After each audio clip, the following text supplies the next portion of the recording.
안녕하십니까. 오늘은 많은 분들이 이제 힘들어 하시는 구강 건조증에 대해서 말씀드릴까 해요. 구강 건조증, 즉 입마름이 생기면 또 어떤 불편함이 나타나는지 그 주요 증상들 지금부터 한번 살펴보겠습니다. 첫 번째는 말하기가 어렵다고 하셔요. 입이 마르다 보니까 혀도 이제 부드럽지 못해요. 그래서 말하는데 발음에 이렇게 조금 뭔가 명확하지 못하고, 그래서 대화할 적에 상당히 이제 불편함을 느끼고, 또 발음 자체가 좀 어색해집니다. 그래서 힘들어 하신다. 그 다음에 두 번째가 음식을 이렇게 섭취하고 삼키고 하는 그 과정이 좀 어렵다.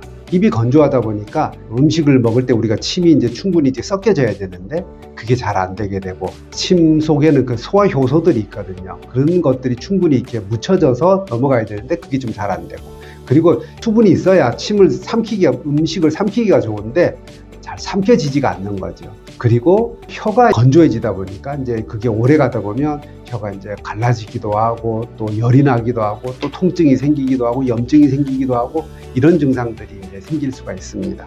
그 다음에 입맛의 변화, 이런 것들이 이제 생길 수가 있어요. 그래서 입에서 자꾸 무슨 쓴맛이 나요. 또 맛을 좀 잘 모르겠어요. 입에서 뭐 쇠맛 같은 게 나기도 해요.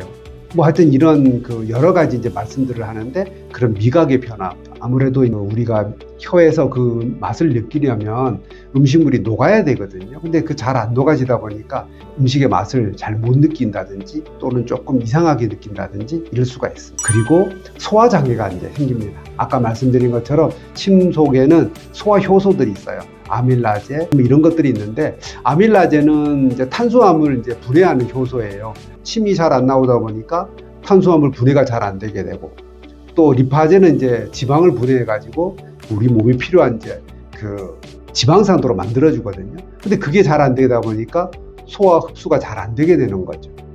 그 다음에 또 입이 마르다 보면 밤에 자는데 자꾸 입이 말라 가지고 잠을 자꾸 중간에 깨는 분들이 계세요. 그럼 이제 여러 가지가 구강 건조로 인해서 불편함이 생길 수 있다. 합병증이랄까 이런 것들이 생길 수 있다는 것이고, 그리고 이제 입이 마르게 되면 입 안의 건강에도 여러 이제 안 좋은 영향을 미치게 됩니다. 첫 번째가 입냄새가 심해질 수 있어요. 그러니까 침이 적다 보니까 그 세균들이 이제 그 많이 생기게 되고, 그러다 보면 입 안에서 이제 냄새가 많이 생길 수가 있죠.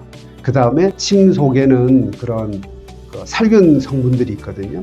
근데 그런 것들이 적다 보니까 충치라든지 잇몸이라든지 이런 염증들이 이제 생기기가 쉽죠.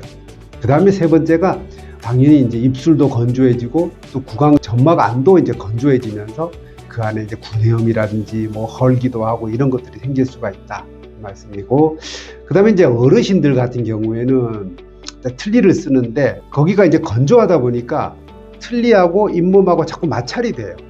이렇게 촉촉해야 마찰이 되지 않고 부드럽게 있게 되는데, 자꾸 마찰이 되니까 거기가 이제 불편해지고, 혹은 이제 염증이 생기기도 하고, 잇몸 쪽이 아프기도 하고, 이제 이런 것들이 생길 수가 있죠. 그래서 입마름 증상들이 이렇게 우리가 생활하는데 그런 질을 많이 크게 이제 떨어뜨리게 되고, 입마름뿐만이 아니고 그게 전신 질환이라든지 또는 여러 가지 영향을 미치게 되는 것이죠. 그래서 물을 자꾸 마셔도 해결이 되지 않는다. 이렇게 될 때는 정확한 원인이 무엇인지 그걸 보고, 또 그 적절한 치료를 빨리 시작하는 것이 중요하다고 하겠습니다. 네, 감사합니다.